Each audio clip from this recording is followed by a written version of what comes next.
లైఫ్లో ఏదైనా సాధిస్తేనే లైఫ్ అనే భావం ఉంటుంది మనకి. మన పేరెంట్స్కి కూడా అదే ఉంటుంది.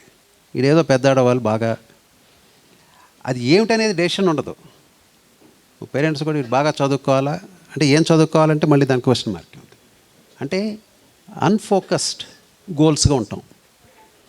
ఏది కావాలో అనేది డెసిషను మన మైండ్కి పూర్తిగా ఇవ్వట్లేదు కాబట్టి మనకి అది ప్రాపర్ వేలో వెళ్ళలేక we taste more of resistance or failures. క్లారిటీతో ఉంటే ఇది కావాలి అని చెప్పని దాని మీద ఎఫర్ట్ పెడితే వచ్చి తీరుద్ది.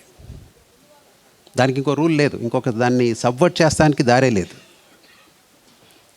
ఎప్పుడైతే మనకి క్లారిటీ లేదో అప్పుడే మనం కొద్దిగా గజిబిజిగా వెళ్తాం, రిజల్ట్ అట్లాగే ఉంటుంది. మనం గుర్తుపెట్టుకోవాల్సింది అంటే ఏదైనా చూస్ చేసుకోండి, బట్ గోల్ అనేది అర్జునుడు ఆ చేపని కన్నును చూసినట్టుగానే ఉండాలి. Just focus on it. ఆటోమేటిక్గా అది దానికి సంబంధించిన అన్నీ కూడా మన దగ్గరికి వస్తాయి. ఇందాక నేను చెప్పినట్టుగా మీ బుక్స్ వస్తాయి, ట్యూటర్స్ వస్తారు, కోచెస్ వస్తారు, సిచ్యువేషన్స్ క్రియేట్ అవుతాయి, ఈవెంట్స్ క్రియేట్ అవుతాయి. Then it starts manifesting. ఇప్పుడు మన స్పిరిచువల్ సైన్స్లో చెప్పుకునేది అదేగా.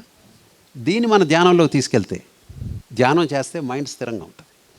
ఎందుకంటే ఎంప్టీ స్టేట్లో అబ్సల్యూట్లీ క్లియర్గా ఉంటుంది. ఎటువంటి ఇన్సెక్యూర్ భావాలు రావు. సో ఆ న్యూట్రల్ స్థితిలో ఏదైతే మీ గోల్కి సంబంధించిన ఆలోచన ఇవ్వగలుగుతారో టక్కున దానికి సంబంధించిన బెస్ట్ సజెషన్ మీ మైండ్కి వస్తుంది. అది స్పిరిచువల్ సైన్స్ చెప్తుంది. 100 ఆప్షన్స్ వస్తాయి, but you will be able to take the right option.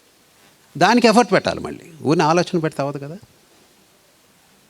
ఆలోచన ఓన్లీ ఒక సైకిక్ స్ట్రక్చర్ని క్రియేట్ చేస్తుంది, ఒక భావాన్ని క్రియేట్ చేస్తుంది, బట్ యాక్చువలైజేషన్ అవ్వాలి.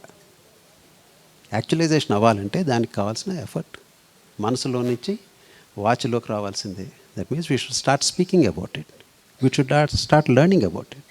కర్మేనా, then we should act on it. ఊరినే డ్రీమ్ చేసేసి కూర్చుంటే అవ్వదు.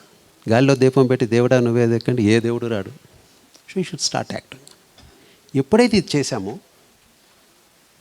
ఈ పర్టికులర్ పార్ట్ మనం చేసేది అది పూర్తిగా ఆ పని ఆ మూమెంట్కే మనం పెట్టుకుని ఉంటే దెన్ మీకు ఆటోమేటిక్గా సక్సెస్లోకి వెళ్తాం.